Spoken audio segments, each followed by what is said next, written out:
veces y de muchas maneras en otro tiempo a los padres por los profetas, en estos postreros días nos ha hablado por el Hijo, a quien constituyó heredero de todo y por quien asimismo hizo el universo, el cual, siendo el resplandor de su gloria y la imagen misma de su sustancia, y quien sustenta todas las cosas con la palabra de su poder, habiendo efectuado la purificación de nuestros pecados por medio de sí mismo, se sentó a la diestra de la majestad en las alturas, hecho tanto superior a los ángeles cuanto heredó más excelente nombre que ellos. Allí en el capítulo 1, el Padre manda y dice lo siguiente a los ángeles. Dice, cuando introduce, dice allí el versículo 6, por ejemplo, dice, y otra vez, cuando introduce el primogénito en el mundo, dice, adórenle todos los ángeles de Dios. Ciertamente de los ángeles, dice, el que hace a sus ángeles espíritus y a sus ministros llama de fuego, mas del Hijo dice, tu trono, oh Dios, por el siglo del siglo, centro de equidad es el centro de tu reino, has amado la justicia y aborrecido la maldad, por lo cual te ungió Dios, el Dios tuyo, con óleo de alegría más que a tus compañeros. Miren, aquí resumiendo el capítulo 1 del libro de Hebreos, dice que Dios habló muchas veces a través de los profetas, a través de Moisés, a través de Isaías, Jeremías, Malaquías, pero ellos eran pequeñitas luces que querían explicar cómo es el sol, pero eran canales imperfectos de comunicación. Pero ahora vino Jesús, que es la imagen misma de Dios, la imagen misma de su sustancia, que es la luz del mundo que alumbra a todo hombre. Él vino a darnos a conocer al Padre. San Juan 1:18 dice que a Dios nadie le vio jamás. El unigénito que está en el seno del Padre, Él le ha dado a conocer. Entonces, nosotros a través de Cristo, ¿no es cierto?, de su vida, de su muerte, de su resurrección, ¿no es cierto?, Él ascendió al cielo, allí y se sentó en el trono a la diestra de Dios, ¿no es cierto?, y allí en capítulo 4 y 5 dice que todo el universo, todos los querubines, los serafines, los ángeles y todos los redimidos adoran al que está sentado en el trono y al Cordero. Entonces, allí el capítulo 2 del libro de Hebreo dice, por tanto, ¿cierto?, dice, es necesario que nosotros con diligencia atendamos a las cosas que hemos oído, no sea que nos deslicemos, porque si la palabra dicha por medio de los ángeles fue firme y toda transgresión y desobediencia recibió justa retribución, ¿cómo escaparemos nosotros si descuidamos una salvación tan grande? Mire, cuando la Biblia habla de la salvación, siempre habla en términos positivos. Por ejemplo, la Biblia dice que Cristo nos salvó cuando habla de la justificación. Dice que Cristo nos está salvando cuando habla de la santificación. Y dice que Dios nos salvará cuando habla de la glorificación y la segunda venida de Cristo. Siempre habla en términos positivos. Nunca utiliza un verbo negativo para hablar acerca de la salvación que Dios obró. Ahora, ¿para qué Dios hizo todas estas cosas? Eso es lo que vamos a estudiar en esta mañana. El versículo 9 del capítulo 2 dice, pero vemos a aquel que fue hecho un poco menor que los ángeles, a Jesús, coronado de gloria y de honra, a causa del padecimiento de la muerte, para que por la gracia de Dios gustase la muerte por todos. O sea, ¿para qué Jesús vino a este mundo? ¿Para qué Jesús se hizo hombre? Para gustar la muerte por cada uno de nosotros. O sea, usted y yo, lo único que merecemos es que nos escupan, laceren, que nos rechacen, que nos crucifiquen y que nos maten ahí porque somos transgresores de la ley de Dios. Y en vez de que nosotros sufriéramos y padeciéramos y muriéramos, Jesús gustó la muerte por cada uno de nosotros. Amén. Para que en vez de que nosotros recibamos la muerte eterna, que Cristo la recibió, nosotros recibiéramos la vida de nuestro Señor Jesucristo. Amén. Por eso Dios nos dio la seguridad, por eso Jesús podía decir, el que cree en mí, aunque esté muerto, vivirá. O sea, Él podía hablar con seguridad. ¿Por qué? Porque Él cuando se levantó de la tumba, ¿no es cierto? Dice que estaban allí, ¿no es cierto? Jesús se levantó de la tumba y dijo, yo soy la resurrección y la vida. El que cree en mí, aunque esté muerto, vivirá. O sea, había una seguridad. ¿Por qué? Porque Él había gustado la muerte por cada uno de nosotros. Por esa razón, hermano, ¿cómo nosotros vamos a escapar una salvación tan grande? Si no soy yo el que tiene que morir eternamente, porque ya Jesús gustó la muerte por mí. Entonces sería necio que yo me perdiera eternamente simplemente por el solo hecho de rechazar, ¿no es cierto?, que Cristo es mi sustituto y que ocupó mi lugar allí en la cruz de Calvario. ¿No es cierto? O sea, nadie, hermano, se va a perder por ser pecador. Y es importante que nosotros, hermanos, siempre seamos conscientes de esto. Saben que el sacrificio de Cristo tenía que sobrepasar todas las expectativas que nosotros nos imaginamos. Ahí en Romanos capítulo 5, los últimos versículos, dice que cuando abundó el pecado, sobreabundó la gracia. O sea que el sacrificio de Cristo no solamente tenía que servir para salvar a los más vil de los pecadores, sino que tenía que sobrar. Es un derroche de amor, un derroche de provisión. Por eso, hermano, nosotros de manera personal tenemos que apropiarnos, ¿no es cierto?, de Cristo y hacerlo nuestro.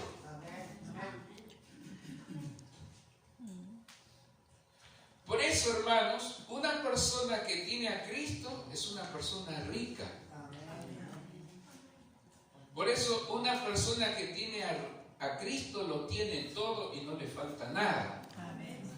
Miren, yo no tengo ningún problema de irme a cualquier país del mundo, a cualquier provincia de Chile. Yo sé que aunque vaya al sur a vivir con los pingüinos, yo tengo a Cristo y soy feliz. Y si me tengo que ir, ¿no es cierto?, a la selva amazónica allá, en vivir en medio, ¿no es cierto?, de los animales, no tengo problemas porque tengo a Cristo y soy feliz. ¿Me entiendes? Y si vivo en la pobreza, tengo a Cristo, es como si fuera dueño de todo el mundo. Y si tengo abundancia, ¿no es cierto?, puedo compartir con los que menos tienen, porque el dueño del mundo es mi papá. Entonces, hermanos, eso es lo que cada uno de nosotros tiene que hacer, apropiarse de Cristo y hacer lo suyo. Porque si usted tiene a Cristo, hermano, a usted lo pueden matar, le pueden quemar la casa, le pueden llevar preso, le pueden hacer lo que sea, pero si usted tiene a Cristo, eso no se lo puede quitar nadie. ¿Me entiende? Por eso es que en la iglesia primitiva, cuando era perseguida, ¿no es cierto?, cuando era quemada, cuando era crucificada, cuando era comido por los leones en los circos, los cristianos morían cantando: Y la gente se volvía loca, decía, ¿qué espíritu le mueve a esta gente que lo están quemando y está cantando? Dice que Nerón iba y miraba, ¿no es cierto?, a los cristianos y todos morían sonriendo. Miren, hermanos, ¿se acuerdan al hermano del Garillo, que venía con su esposa acá, que vive acá cerquita? Resulta que la hermana dice, hermano, por favor, usted podría ir a orar por mi papá, porque los médicos nos dijeron que de esta noche no pasa, mañana más tarde se me muere. Y yo quiero que él le entregue su vida a Cristo.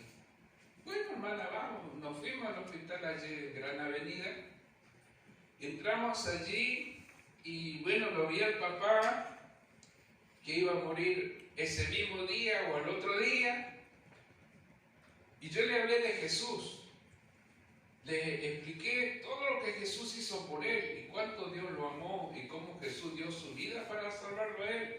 Y le invité a aceptar a Cristo y a confesar a Jesucristo como su Señor y Salvador. Pero antes que él entregara su vida a Cristo, yo no sabía que la hermana estaba peleada con su hermana y hacía como 10 años que ni se hablaban las hermanas. Y yo cuando vi, ¿no es cierto?, ese distanciamiento y los dos, lo miré al papá, lo miré a las hijas, dijo, no, hermanita, venga para acá, y usted venga para acá. Mire, su papá ha tomado la decisión más importante de su vida, de entregar su vida a Cristo. Pero antes que su papá vaya al descanso, no quisiera que su padre fuera con la tristeza de saber que ustedes, sus dos hijas, están distanciadas. Así que por favor abrace a su hermana, pídale perdón para que su padre pueda descansar en paz. Y yo no sé si ellas lo hicieron obligadas, pero se abrazaron, se pidieron perdón. Él aceptó a Cristo. Nosotros regresamos del hospital. Y el médico la llamó a la hermana para informarle que su papá había fallecido. Pero dice, estoy un poco sorprendido. Su papá falleció, pero con una sonrisa en los labios. Porque había aceptado a Jesús. Amén. Así que Jesús gustó la muerte por cada uno de nosotros, hermano. Nosotros no tenemos por qué morir eternamente, porque ya Jesús murió la muerte eterna. Amén. Jesús murió la muerte eterna para que nosotros vivamos eternamente. Amén. Amén. Vamos a leer Hebreos capítulo 2, versículo 14. Dice, así que por cuanto los hijos participaron de carne y sangre, Él también participó de lo mismo para destruir por medio de la muerte al que tenía el imperio de la muerte, esto es, al diablo. O sea, ¿para qué Jesús, siendo Dios, se hizo hombre, participó de nuestra carne, participó de nuestra sangre, para destruir por medio de su muerte al que tenía el imperio de la muerte, este es al diablo? Cristo venció a Satanás en la cruz de Calvario. Amén. Él es un enemigo vencido. Amén. Y va a ser destruido y exterminado para siempre el universo. Pero para que eso ocurra, ¿no es cierto?, Dios tiene que quitar toda esa mancha de duda que Él sembró en el universo. Y escuchen bien, no tengo mucho tiempo ahora para leerlo. Elena que dejó ahí dice que hasta la cruz del Calvario, Satanás tenía acceso al cielo como representante de este mundo. Cuando ellos vieron cómo Satanás instigó a los hombres, ¿no es cierto?, para matar a Jesús, allí en la cruz del Calvario fue desenmascarado el carácter del enemigo y los ángeles y los mundos no caídos pudieron contemplar y vieron que Satanás es el autor del pecado, mentiroso y homicida desde el principio. Y Elena G. de White dice que no fue Dios el que no lo dejó entrar más al cielo a Satanás como representante de este mundo, sino que fueron los ángeles que tomaron la determinación y la decisión de nunca más dejar entrar a Satanás al cielo. Por ahí todo el afecto que podría existir todavía entre los ángeles caídos y los ángeles no caídos se rompió. Hermano, nosotros no necesitamos ser esclavos ni del pecado ni de Satanás. ¿Saben por qué?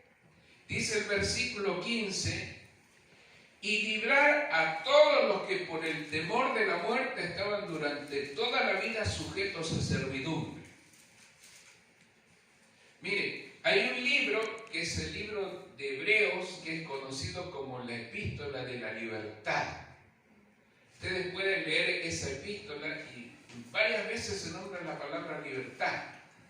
Libres, libertad. O sea, Cristo nos redimió, ¿no es cierto?, con su preciosa sangre y nos libertó de la esclavitud del pecado y del dominio de Satanás. Hermano, Satanás y todos los demonios del mundo entero no le pueden obligar a usted a pecar. Lo pueden tentar, lo pueden instigar, lo pueden, ¿no es cierto?, hacer sufrir, le puede hacer enfermar, le puede hacer daño, pero Satanás y todos los demonios del mundo entero no pueden obligarle a usted a pecar. Amén. ¿Por qué? Porque usted ha sido hecho un ser libre gracias a que Cristo lo compró con su preciosa sangre en la cruz de Jehová. Amén. Mire, ustedes conocen a esas personas que hipnotizan a la gente, ¿no es cierto? Yo he visto a grandes personajes de la televisión, locutores famosos, artistas famosos, cantantes famosos, que cuando están allí con esos hombres, los hipnotizan y le dan una cebolla, le dice manzana, comete la manzana, y la persona empieza a comer la cebolla como si fuera una manzana. Está rica, sí, está rica. Y lo hipnotiza a la persona y le hace hacer cosas que no podría hacer. Mire, usted puede traer a los mejores encantadores del mundo entero y no puede hipnotizar a un cristiano. ¿Sabe por qué? Porque para que el hipnotizador hipnotice a una persona, la persona tiene que cederle su voluntad a la persona.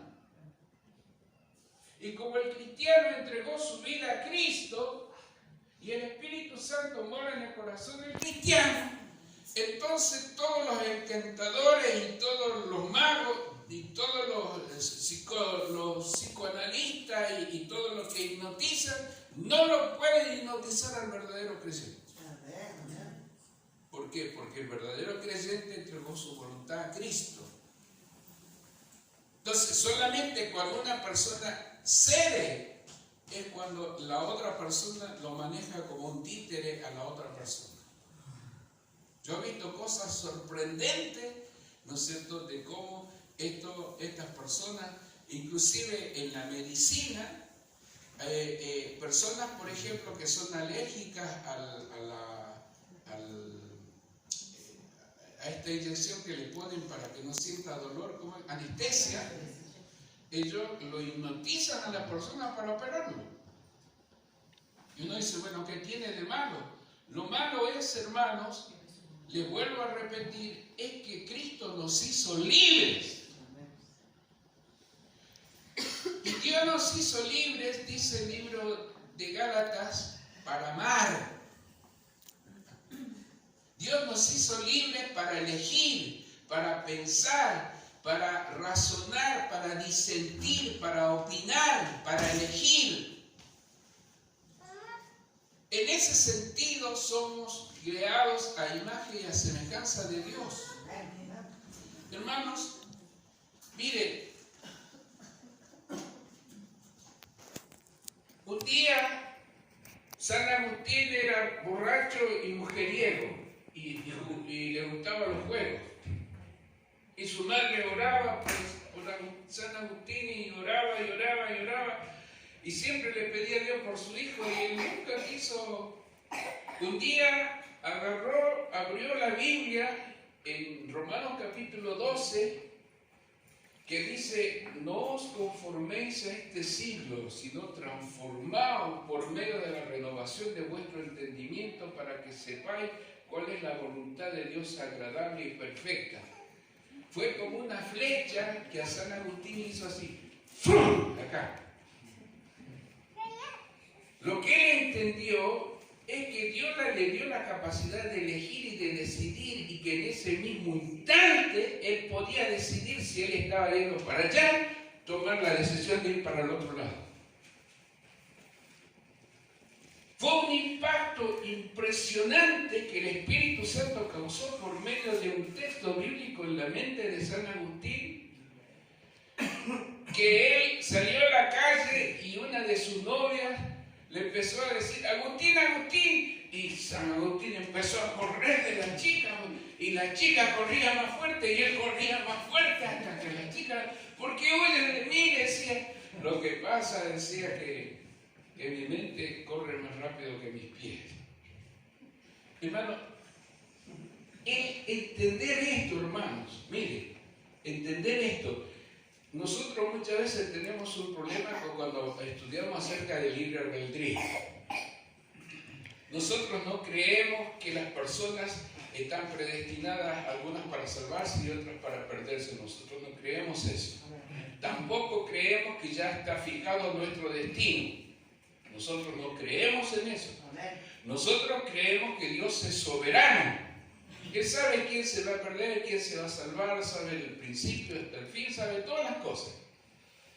Pero Dios nos hizo libres en Cristo, pero la diferencia entre el libre albedrío que tenía Adán y Eva, que eran santos, inocentes y perfectos, ellos podían elegir entre el bien y el mal.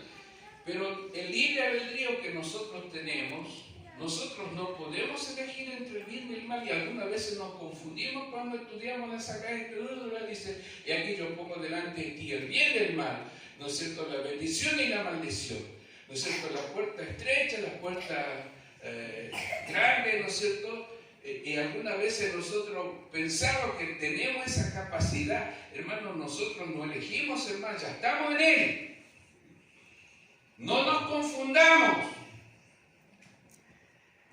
Lo que Dios hizo es que Él nos hizo libres en la cruz del Calvario para que nosotros voluntariamente le elijamos a Él.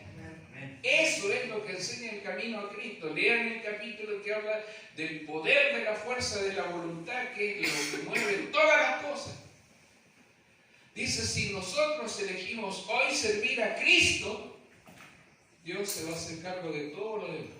Amén. Ese es el libre albedrío que nosotros tenemos.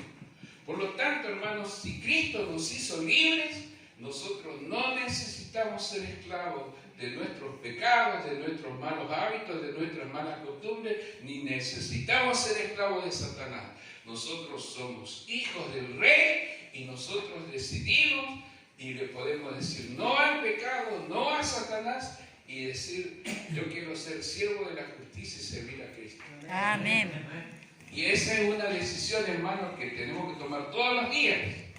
No es algo automático. No puedo decir yo el año pasado o 20 años atrás yo elegí a Jesús. No. Hoy usted tiene que elegir al Señor.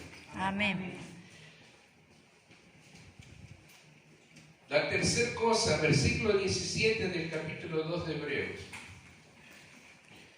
Por lo cual debía ser en todo semejante a sus hermanos, para venir a ser misericordioso y fiel sumo sacerdote en lo que a Dios se refiere, para expiar los pecados del pueblo. ¿Saben, hermanos? La palabra sumo sacerdote pontífice significa hacedor de puentes. Cristo es el puente que une el cielo con la tierra. Cristo es el puente que une al hombre con Dios y a Dios con el hombre. Cristo, con su humanidad, unió al hombre con Dios. Y con su divinidad unió a Dios con el hombre con un lazo de amor indisoluble que nada ni nadie nos puede apartar del amor de Dios que es en Cristo Jesús, Señor nuestro. Amén. Por lo tanto, hermanos, el que está intercediendo por nosotros allí, ¿no es cierto?, en el santuario celestial, en el lugar santísimo, es el mismo, ¿no es cierto?, que expió nuestros pecados allí en la cruz de Calvario. Por esa razón nosotros podemos acercarnos confiadamente al trono de la gracia porque tenemos un representante allí en el cielo. Amén. Y por último, hermanos, el versículo 18 dice: pues en cuanto él mismo padeció siendo tentado, es poderoso, dice, para socorrer a los que son tentados. Amén, Señor. Y acá viene algo muy interesante, hermanos.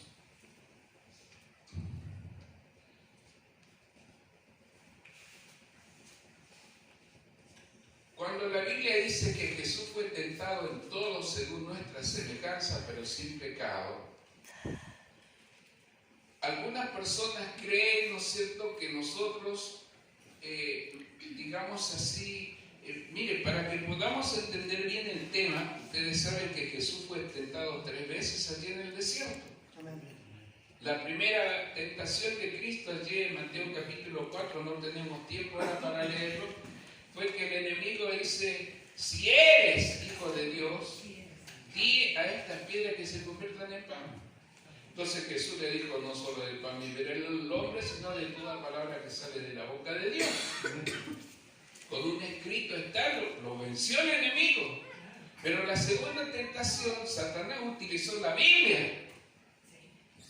Lo llevó ante el pináculo del templo que medía 50 metros y le dijo: escrito está.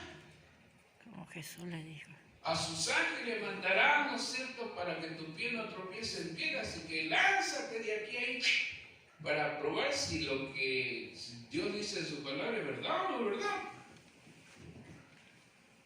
Pero lamentablemente Satanás citó la mitad de este versículo bíblico, no citó el texto bíblico completo, porque el texto bíblico dice que te guarden todos tus caminos, y esa parte Satanás no la citó.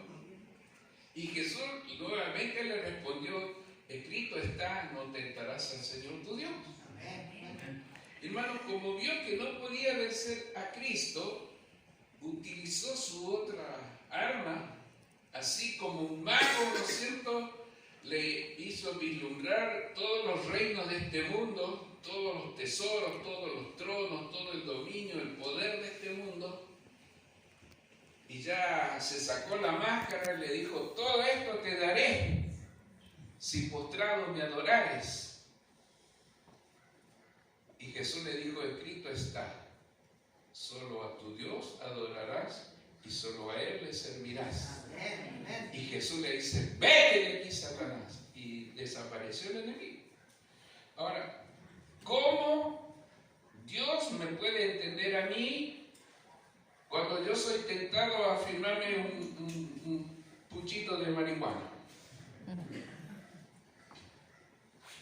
¿Cómo Jesús me puede a mí ayudar cuando soy tentado que una mujer me acosa para que yo me acueste con ella y engañe a su marido?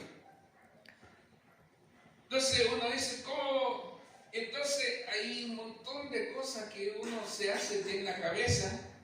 Fíjese lo que dice allí, Primera de Juan capítulo 2. Primera de Juan capítulo 2, versículos 16 y 17.